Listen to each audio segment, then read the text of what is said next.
Hello दोस्तों, आप सभी का स्वागत है आपके अपने यूट्यूब चैनल लर्न विद एजे पर।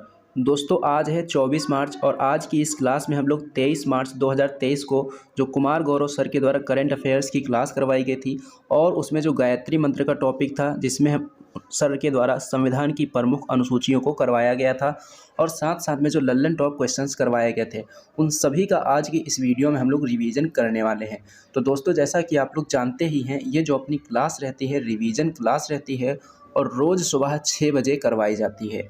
तो दोस्तों, सबसे पहले हम इसमें किस प्रकार से इस क्लास का रिवीजन करने वाले हैं वो मैं आपको बता देता हूं। तो सबसे पहले यहाँ पर मैं जो है आपको गायत्री मंत्र का टॉपिक जो करवाया गया था कुमार गौरव सर के द्वारा, सबसे पहले हम उसका रिवीजन करने वाले हैं, जिसमें आज का जो टॉपिक रहने वाला है वो रहने वाला है संविधान की प्रमुख अनुसूचियाँ। और उसके बाद में हम लोग देखेंगे करंट अफेयर्स के क्वेश्चंस का रिवीजन। जैसा कि आप लोग यहाँ पर देख ही पा रहे होंगे, सबसे पहले हम गायत्री मंत्र के टॉपिक का रिवीजन करेंगे, उसके बाद में करंट अफेयर्स के जितने भी क्वेश्चंस करवाए गए थे उन सभी का क्वेश्चंस का रिवीजन करेंगे और फिर बीच बीच में जो लल्लन टॉप क्वेश्चंस करवाए जाते हैं, जैसा कि आप लोग यहाँ पर देख पा रहे होंगे, उसके बाद में हमने क्या किया है, करंट लल्लन टॉप क्वेश्चंस को नोट किया हुआ है। तो सबसे पहले हम गायत्री मंत्र के टॉपिक का रिवीजन करेंगे, फिर करंट अफेयर्स के क्वेश्चंस का रिवीजन करेंगे और उसके बाद में लल्लन टॉप प्रश्नों का रिवीजन करने वाले हैं। ये जो क्लास है आपके लिए बहुत ही महत्वपूर्ण रहने वाली है, क्योंकि इस क्लास में पूरी की पूरी क्लास का रिवीजन यहाँ पर करवाया जाता है। तो चलिए दोस्तों, अब शुरू करते हैं बिना देरी करे आज के अपने इस सेशन को और देख लेते हैं आज का अपना सबसे पहला प्रश्न। तो सबसे पहला प्रश्न यहाँ पर जो अपना दिया गया है, ये दिया गया है गायत्री मंत्र से संबंधित। सबसे पहले हम गायत्री मंत्र देखेंगे और उसके बाद में करंट अफेयर्स के क्वेश्चंस को हम लोग देखने वाले हैं। इसकी गायत्री मंत्र का टॉपिक है संविधान की प्रमुख अनुसूचियाँ। तो सबसे पहले यहाँ पर दी गई है पहली अनुसूची। पहली अनुसूची में किसका उल्लेख किया गया है? तो पहली अनुसूची में जो है 28 राज्य और 8 केंद्र शासित प्रदेशों का उल्लेख किया गया है। इसके बाद में आती है दूसरी अनुसूची। दूसरी अनुसूची में क्या किया गया है? दूसरी अनुसूची जो है वेतन, भत्ते और पेंशन आदि से संबंधित है। प्रश्न पूछा जाएगा कि वेतन, भत्ते और पेंशन आदि से संबंधित अनुसूची कौन सी अनुसूची है? तो उत्तर हो जाएगा इसका दूसरी अनुसूची। इसी प्रकार से तीसरी अनुसूची पूछी जाती है कि शपथ से संबंधित कौन सी अनुसूची है? तो शपथ से संबंधित अनुसूची हो जाएगी तीसरी अनुसूची। उसके बाद में आ जाती है चौथी अनुसूची। तो चौथी अनुसूची किससे संबंधित है? तो राज्यसभा की सीटों का जो उल्लेख किया गया है उससे संबंधित कौन सी अनुसूची है? उससे संबंधित हो जाएगी चौथी अनुसूची। इसी प्रकार से पांचवी अनुसूची है जिसमें एससी और एसटी क्षेत्रों के प्रशासन का उल्लेख किया गया है। एससी और एसटी क्षेत्रों के प्रशासन से संबंधित कौन सी अनुसूची है? अनुसूची नंबर 5। इसी प्रकार से छठी अनुसूची। छठी अनुसूची में कौन सी बात लिखी हुई है? असम, त्रिपुरा, मेघालय, मिजोरम के जनजातीय प्रशासन का उल्लेख किया गया है। तो असम, त्रिपुरा, मेघालय और मिजोरम की जो जनजातीय हैं उसके प्रशासन का उल्लेख किसमें किया गया है? छठी अनुसूची में किया गया है। ये राज्य आपको जरूर याद रखने हैं। कौन कौन से राज्य हैं इसमें? असम हो गया, त्रिपुरा हो गया, मेघालय हो गया और मिजोरम हो गया। इसको हम याद कैसे रख सकते हैं? तो इसके लिए आपको याद रखना है एटीएम। एटीएम का स्क्वायर हमने क्यों लगाया है अभी आप लोग समझ जाएंगे। यहाँ पर ए का मतलब हो जाएगा असम, टी का मतलब हो जाएगा त्रिपुरा, एम स्क्वायर हमने यहाँ पर लिखा है यानी कि 2 बार एम है, यानी कि 1 बार एम है मेघालय के लिए और दूसरी बार जो एम है ये है मिजोरम के लिए। तो छठी अनुसूची में कौन कौन से राज्य हैं? असम, त्रिपुरा, मेघालय और मिजोरम, और इनकी जनजातीय प्रशासन का उल्लेख इसमें किया गया है। उसके बाद में है 7वीं अनुसूची। 7वीं अनुसूची में किसका उल्लेख किया गया है? तो केंद्र व राज्य के मध्य शक्तियों का बंटवारा किया गया है। केंद्र व राज्य के मध्य शक्तियों का बंटवारे का उल्लेख कौन से अनुसूची में है? अनुसूची नंबर 7 में है। उसके बाद में बात करेंगे नेक्स्ट पॉइंट की। तो नेक्स्ट पॉइंट है 8वीं अनुसूची से संबंधित। 8वीं अनुसूची में कितनी भाषाओं का उल्लेख किया गया है? तो इसमें 22 भाषाओं का उल्लेख किया गया है। पहले इसमें जो है 14 भाषाएं हुआ करती थीं, लेकिन वर्तमान समय में अगर देखा जाए तो इसमें कितनी भाषाएं हैं? वर्तमान समय में इसमें 22 भाषाएं हैं। अब ये 22 भाषाएं कैसे हो गई? देखो, पहले थी 14, अब कितनी है? 22, यानी कि इसमें 8 भाषाओं को बाद में जोड़ा गया है। ये जो 8 भाषाएं बाद में जोड़ी गई हैं, इन्हीं से संबंधित क्वेश्चन एग्जाम में बार बार पूछा जाता है। जैसे कि यहाँ से पहला क्वेश्चन पूछा जाता है कि सिंधी भाषा को संविधान में कौन से संविधान संशोधन के द्वारा जोड़ा गया था? तो इसको 21वें संविधान संशोधन के द्वारा जोड़ा गया था और ये संविधान की 8वीं अनुसूची में शामिल होने वाली कौन से नंबर की भाषा थी? ये 15वें नंबर की भाषा थी। तो प्रश्न ऐसे भी पूछा जाता है कि 15वीं भाषा कौन सी भाषा है जो कि 8वीं अनुसूची में शामिल की गई थी? तो ये हो जाएगी सिंधी भाषा। और इसको कौन से संविधान संशोधन के द्वारा 8वीं अनुसूची में शामिल किया गया था? तो उत्तर हो जाएगा इसका 21वें संविधान संशोधन के द्वारा। उसके बाद में 71वां संविधान संशोधन होता है और इसके द्वारा कितनी भाषाओं को जोड़ा जाता है? इसके द्वारा संविधान की 8वीं अनुसूची में 3 नई भाषाओं को जोड़ा जाता है। अब ये 3 नई भाषाएं कौन कौन सी हैं? तो नेपाली हो जाएगी, मणिपुरी हो जाएगी और कोंकणी हो जाएगी। ये तीनों भाषाएं आपको एक साथ याद रखने के लिए मैं आपको एक ट्रिक बता रहा हूँ। ट्रिक का नाम क्या है? ट्रिक का नाम हो जाएगा यहाँ पर नमक। ना से क्या हो जाएगा? ना से हो जाएगा नेपाली भाषा, माँ से हो जाएगा मणिपुरी और का से हो जाएगा कोंकणी। ये जो 3 भाषाएं हैं इनको 71वें संविधान संशोधन के द्वारा संविधान की 8वीं अनुसूची में जोड़ा गया था। उसके बाद में 4 भाषाएं और जोड़ी जाती हैं, क्योंकि एक भाषा ये हो गई, 3 भाषा ये, 4 भाषाएं हो गई। लेकिन कुल भाषाएं कितनी जोड़ी गई थी? कुल भाषाएं बाद में जोड़ी गई हैं इसमें 8। तो 4 भाषाएं और जोड़ी गई थी। ये 4 भाषाएं कौन कौन सी हैं? बोडो, डोंगरी, मैथिली और संथाली। ये जो चारों भाषाएं हैं ये 92वें संविधान संशोधन के द्वारा जोड़ी गई थी। ये चारों भाषाओं का नाम याद रखने के लिए आपको ट्रिक याद रखनी है बोर्ड मास। क्या याद रखनी है? बोर्ड मास या फिर कह सकते हैं बोडो मास। मैथ में पढ़ा जाता है बोर्ड मास का रूल, उसी तरीके से आप याद रख सकते हैं कि यहाँ पर हमको क्या याद रखना है? बोडो मास याद रखना है। यहाँ से इससे क्या हो जाएगा? बोडो हो जाएगा, फिर डोंगरी हो जाएगा और माँ से मैथिली हो जाएगा और सा से क्या हो जाएगा? संथाली हो जाएगा। तो बोडो मास से हम 4 भाषाओं का नाम याद रख सकते हैं। कौन कौन सी भाषाएं? बोडो, डोंगरी, मैथिली और संथाली। ये चारों भाषाएं संविधान की 8वीं अनुसूची में जोड़ी गई। कौन से संविधान संशोधन के द्वारा? 92वें संविधान संशोधन के द्वारा। उसके बाद में आ जाता है 9वीं अनुसूची। 9वीं अनुसूची की बात करेंगे तो ये किससे संबंधित है? ये भूमि सुधार से संबंधित है। और इसको कौन से संविधान संशोधन के द्वारा जोड़ा गया था? इसको पहले संविधान संशोधन के द्वारा 1951 में जोड़ा गया था। क्योंकि आप लोगों को पता होगा कि जो मूल संविधान था उसमें कितनी अनुसूचियां थी? मूल संविधान में केवल और केवल 8 अनुसूचियां थी। लेकिन वर्तमान समय का जो संविधान है उसमें कितनी अनुसूचियां हैं? उसमें कुल मिलाकर 12 अनुसूचियां हैं।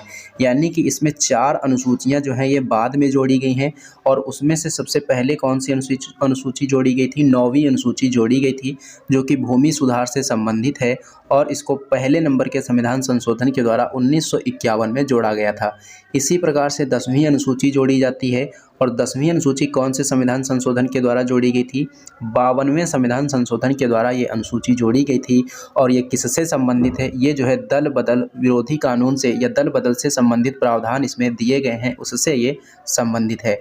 इसी प्रकार से 11वीं अनुसूची जोड़ी जाती है। और 11वीं अनुसूची को कौन से संविधान संशोधन के द्वारा जोड़ा गया था? 73वें संविधान संशोधन के द्वारा जोड़ा गया था। और ये जो 73वां संविधान संशोधन है ये कब लागू हुआ था? 24 अप्रैल 1993 को लागू हुआ था। पहले हम बात करेंगे जो 11वीं अनुसूची है ये किससे संबंधित है। 11वीं अनुसूची जो है ये पंचायतों के प्रावधान से संबंधित है। और इस 11वीं अनुसूची में कुल कितने विषय हैं? कुल 29 विषय हैं। अगर 29 के जो अंक दिए गए हैं 2 और 9, इनको हम जोड़ेंगे तो कितना आता है? इनको हम जोड़ेंगे तो आता है 11। तो इस 11 से आप क्या याद रख सकते हैं कि ये 11वीं अनुसूची है। और ये जो 2 और 9 है इनसे हम क्या याद रख सकते हैं कि 11वीं अनुसूची में कुल 29 विषय हैं। अब ये जो 11वीं अनुसूची है किससे संबंधित है? पंचायतों के प्रावधान से संबंधित है। और ये जो पंचायतों का प्रावधान है कौन से संविधान संशोधन के द्वारा किया गया? 73वें संविधान संशोधन के द्वारा किया गया, जो कि 24 अप्रैल 1993 को लागू हुआ था। इसीलिए 24 अप्रैल को कौन सा दिवस मनाते हैं? पंचायती राज दिवस मनाया जाता है। 24 अप्रैल को कौन सा दिवस मनाते हैं? पंचायती राज दिवस मनाते हैं। उसके बाद में लास्ट अनुसूची है 12वीं अनुसूची। 12वीं अनुसूची को कौन से संविधान संशोधन के द्वारा जोड़ा गया था? इसको 74वें संविधान संशोधन के द्वारा जोड़ा गया था। और ये नगर निकायों के प्रावधान से संबंधित है। तो दोस्तों हमने गायत्री मंत्र के टॉपिक में आज की इस वीडियो में हमने क्या देखा है? संविधान की प्रमुख अनुसूचियाँ। अब इसके बाद में हम देखेंगे करंट अफेयर्स के क्वेश्चन। तो चलिए दोस्तों देख लेते हैं अब हम लोग करंट अफेयर्स के क्वेश्चंस को। तो करंट अफेयर्स के क्वेश्चंस में अपना सबसे पहला क्वेश्चन दिया गया है अभ्यास से संबंधित। अभ्यास का नाम क्या है? एफिंडेक्स 23। एफिंडेक्स 23 जो अभ्यास है इसका आयोजन कहाँ पर किया जा रहा है? इसका जो आयोजन है महाराष्ट्र के पुणे में किया जा रहा है और इसका आयोजन कब से कब तक होगा? इसका आयोजन 21 मार्च से लेकर 28 मार्च तक किया जाएगा। ये जो है कौन कौन से देशों के बीच हुआ है? तो इसमें भारत शामिल है और अफ्रीका महाद्वीप के देश इसमें शामिल हैं। कुल मिलाकर अगर हम बात करेंगे तो इसमें कुल कितने देश शामिल हैं? कुल 23 देश इसमें शामिल हैं। और ये जो एक्सरसाइज है पहली बार कब हुई थी? पहली बार ये एक्सरसाइज 2019 में हुई थी और अब इसका आयोजन 2023 में हुआ है। कहाँ पर? पुणे में। और कब से कब तक आयोजन इसका होगा? 21 मार्च से लेकर 28 मार्च तक इसका आयोजन किया जाएगा। उसके बाद में हम बात करेंगे सेकंड क्वेश्चन की। तो सेकंड क्वेश्चन यहाँ पर दिया गया है, जलवायु परिवर्तन पर AR6 सिंथेसिस रिपोर्ट जो है ये किसने जारी की है? यहाँ पर जो 6 लिखा हुआ है ये किसको डिनोट कर रहा है? ये इसके संस्करण को डिनोट कर रहा है, यानी जो ये इस बार इसका संस्करण है कौन सा है? ये इसका 6ठा संस्करण है। और ये जो रिपोर्ट है किसने जारी की है? IPCC ने जारी की है। IPCC के बारे में अगर हम बात करेंगे तो IPCC का फुल फॉर्म क्या होता है? Inter governmental panel on climate change. इसका फुल फॉर्म भी आपको याद रखना है। IPCC का फुल फॉर्म क्या है? Inter governmental panel on climate change.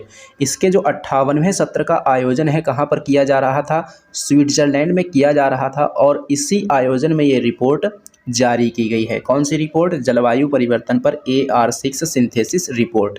बात करेंगे IPCC के स्थापना की। तो IPCC की जो स्थापना है कब हुई थी? 1988 में हुई थी।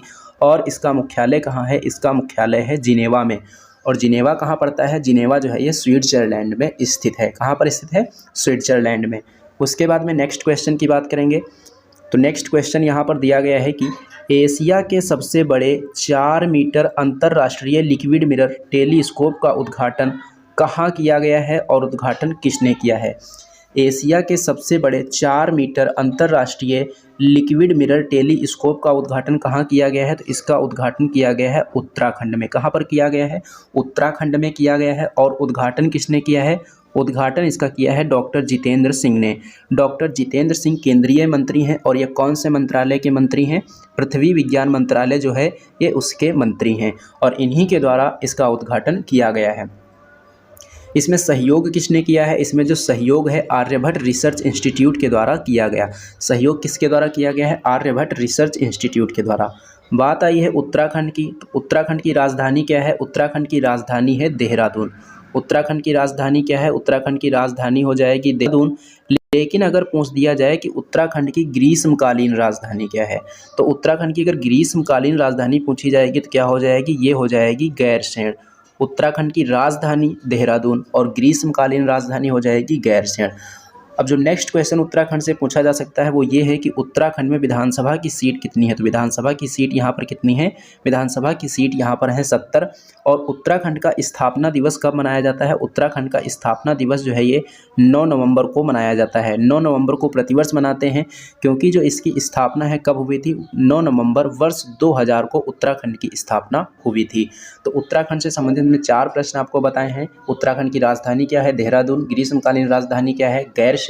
उत्तराखंड का स्थापना दिवस कब मनाते हैं? 9 नवंबर को मनाते हैं। उत्तराखंड में विधानसभा की सीट कितनी है? 70 हैं। और उत्तराखंड की स्थापना कब हुई थी? 9 नवंबर 2000 को हुई थी। तो उत्तराखंड से संबंधित ये 5 क्वेश्चन जो स्टैटिक जीके के हैं ये क्वेश्चंस आपको जरूर पता होने चाहिए।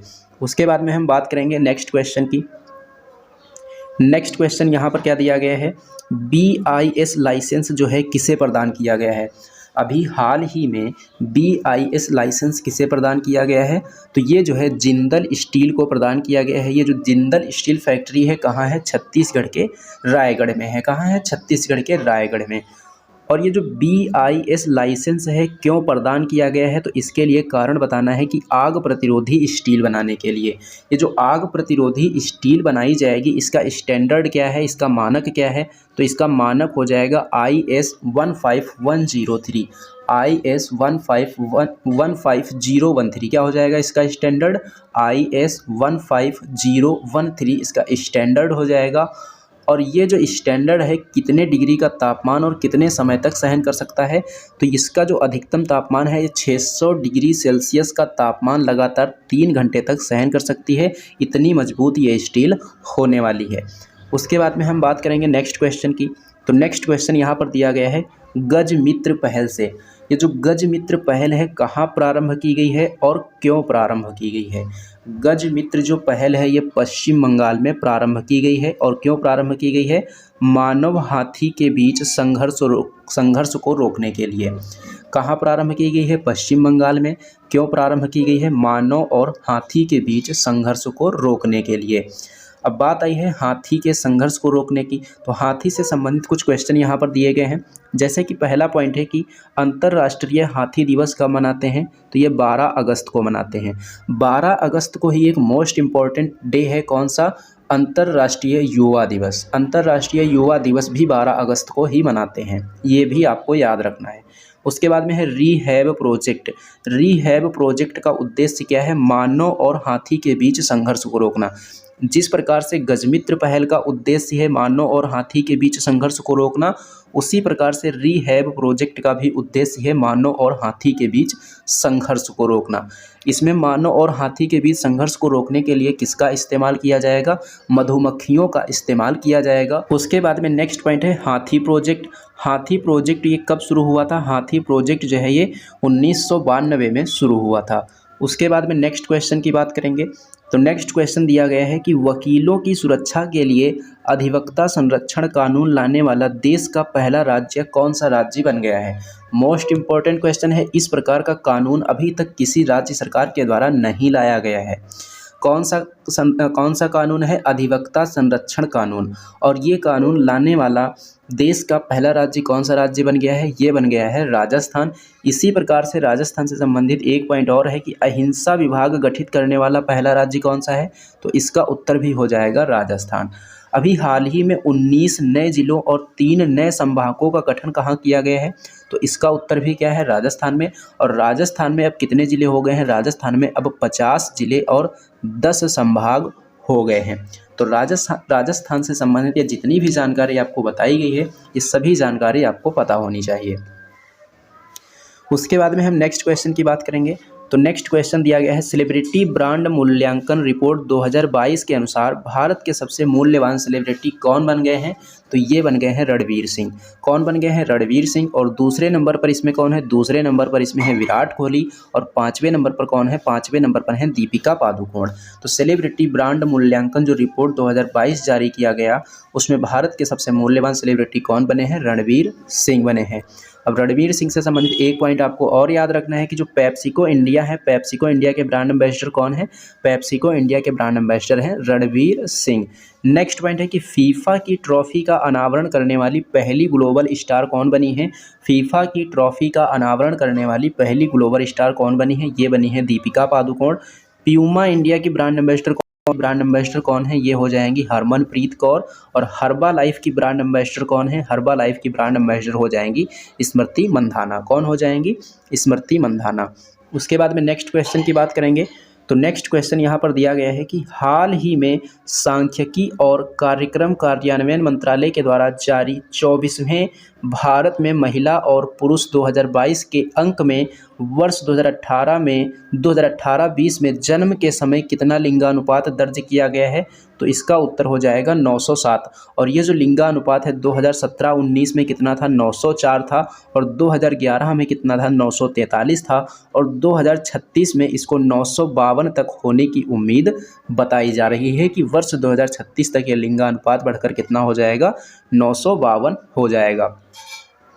उसके बाद में नेक्स्ट क्वेश्चन की बात करेंगे, तो विश्व जल दिवस कब मनाया जाता है? प्रतिवर्ष जो है ये 22 मार्च को मनाया जाता है। और इस बार इसकी थीम क्या है? इस बार इसकी थीम है त्वरित परिवर्तन। अंतर्राष्ट्रीय पृथ्वी दिवस कब मनाते हैं? 22 अप्रैल को मनाते हैं। और विश्व जैव विविधता दिवस कब मनाते हैं? इसको 22 मई को मनाया जाता है। उसके बाद में नेक्स्ट क्वेश्चन यहाँ पर दिया गया है कि 22 मार्च 2023 को कौन सा विक्रम संवत प्रारंभ हुआ है? 22 मार्च 2023 को कौन सा विक्रम संवत प्रारंभ हुआ है? तो 2080। कौन सा विक्रम संवत? 2080। तो दोस्तों हमने गायत्री मंत्र के टॉपिक को देखा, करंट अफेयर्स के क्वेश्चंस को देखा। अब हम लोग देखेंगे लल्लन टॉप प्रश्नों को।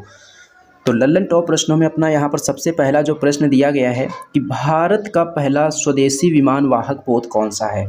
भारत का पहला स्वदेशी विमान वाहक पोत कौन सा है? ये हो जाएगा INS विक्रांत।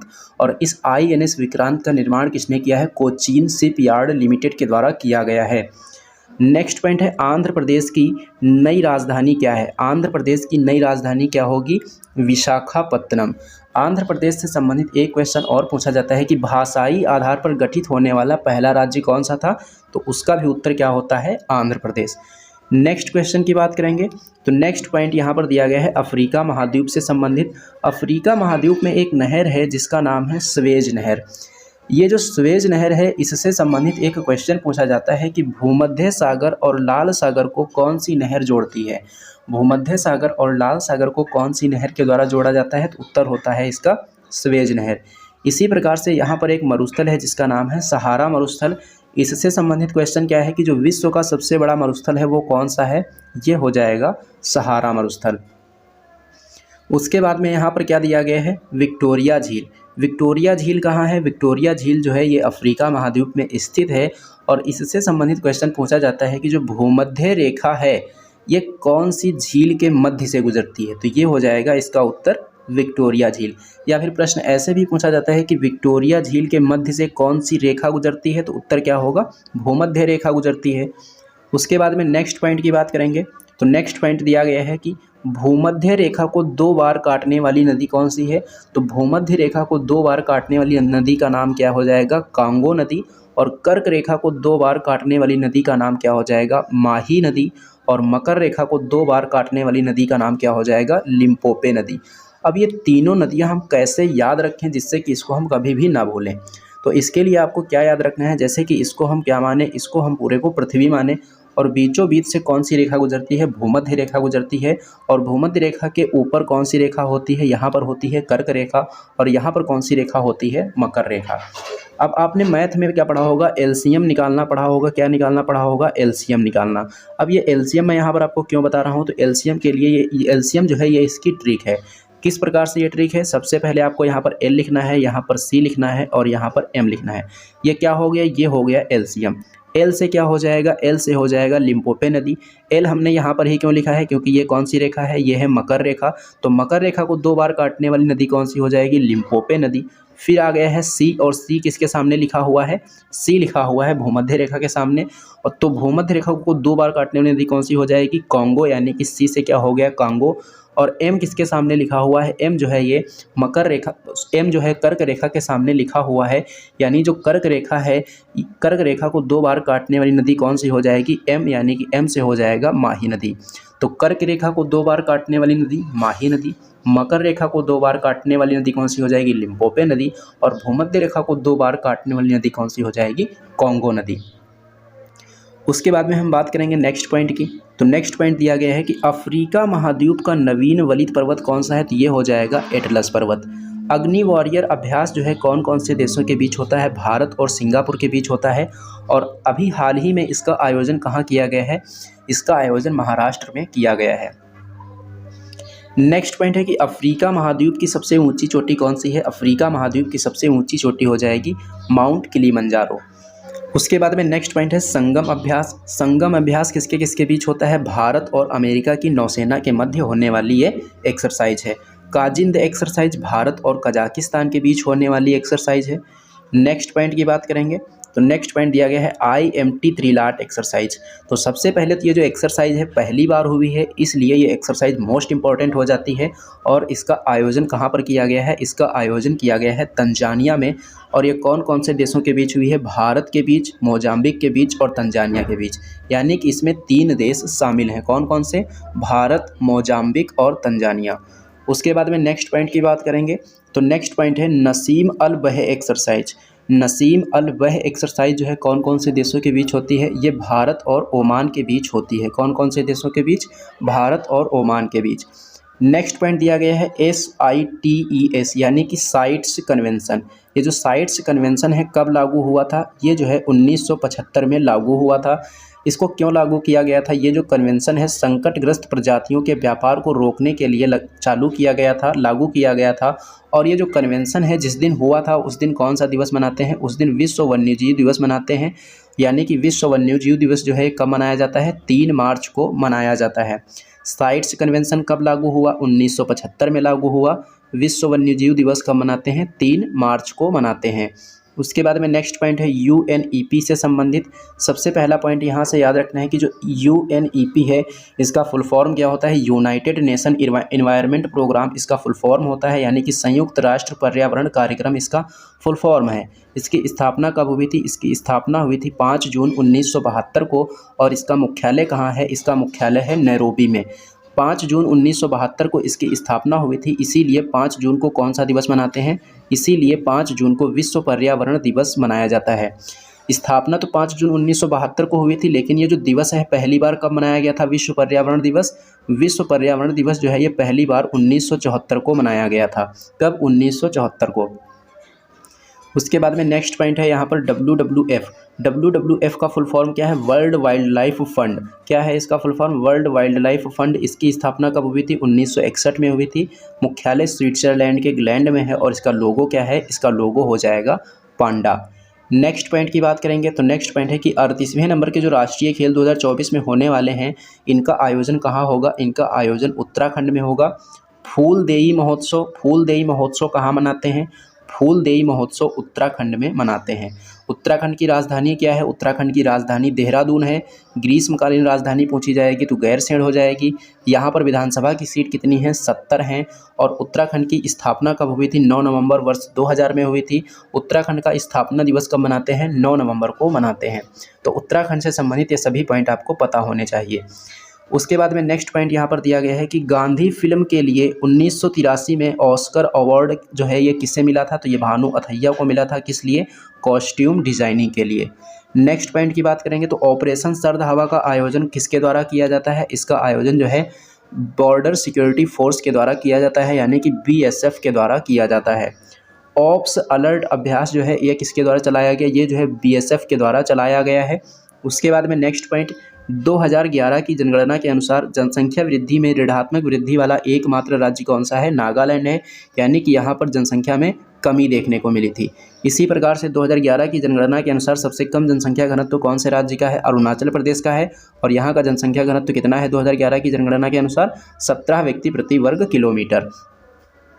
उसके बाद में दिया गया है कि विश्व ब्रेल दिवस कब मनाते हैं? विश्व ब्रेल दिवस प्रतिवर्ष 4 जनवरी को मनाया जाता है। प्रवासी भारतीय दिवस प्रतिवर्ष कब मनाते हैं? ये 9 जनवरी को मनाते हैं, क्योंकि 9 जनवरी 1915 को गांधी जी दक्षिण अफ्रीका से भारत वापस आए थे। गांधी जी दक्षिण अफ्रीका से भारत वापस आए थे, उसी उपलक्ष्य में क्या किया जाता है? 9 जनवरी को प्रवासी भारतीय दिवस मनाया जाता है। इसी प्रकार से आपको याद रखना है कि जो विश्व हिंदी दिवस है कब मनाते हैं? विश्व हिंदी दिवस प्रतिवर्ष 10 जनवरी को मनाया जाता है। और राष्ट्रीय हिंदी दिवस अगर पूछ दिया जाए तो राष्ट्रीय हिंदी दिवस प्रतिवर्ष कब मनाते हैं? राष्ट्रीय हिंदी दिवस प्रतिवर्ष 14 सितंबर को मनाया जाता है। राष्ट्रीय युवा दिवस कब मनाते हैं? राष्ट्रीय युवा दिवस 12 जनवरी को मनाया जाता है। और अंतर्राष्ट्रीय अगर युवा दिवस पूछा जाए कि अंतर्राष्ट्रीय युवा दिवस कब मनाते हैं, तो अंतर्राष्ट्रीय युवा दिवस जो है ये 12 अगस्त को मनाया जाता है। उसके बाद में नेक्स्ट पॉइंट है सेना दिवस। सेना दिवस ये कौन सा है? थल सेना दिवस। थल सेना दिवस कब मनाते हैं? थल सेना दिवस जो है ये 15 जनवरी को मनाया जाता है। राष्ट्रीय स्टार्टअप दिवस कब मनाते हैं? 16 जनवरी को मनाते हैं। पराक्रम दिवस 23 जनवरी को मनाते हैं। राष्ट्रीय बालिका दिवस 24 जनवरी को मनाया जाता है। उसके बाद में शून्य भेदभाव दिवस अगर पूछा जाए कि शून्य भेदभाव दिवस कब मनाते हैं? ये 1 मार्च को मनाते हैं। जन औषधि दिवस कब मनाते हैं? 7 मार्च को मनाते हैं। और टीकाकरण दिवस कब मनाते हैं? टीकाकरण दिवस जो है ये प्रतिवर्ष 16 मार्च को मनाते हैं। तो दोस्तों ये था आज का आपका सेशन। ये सेशन आपको करके जरूर बताना। अगर ये सेशन आपको पसंद आया हो तो इसे लाइक करना और इसे अपने दोस्तों में ज़्यादा से ज़्यादा शेयर भी करना। और हाँ दोस्तों, अगर आप लोगों ने अभी तक हमारे चैनल को सब्सक्राइब नहीं किया है तो चैनल को सब्सक्राइब कर लेना और बेल आइकन पर क्लिक करके ऑल पर ज़रूर क्लिक कर लेना, जिससे कि इस चैनल पर जब भी कोई वीडियो अपलोड की जाए तो उसका नोटिफिकेशन आपको सबसे पहले मिले। तो चलिए दोस्तों, मिलते हैं अब हम लोग एक नेक्स्ट वीडियो में।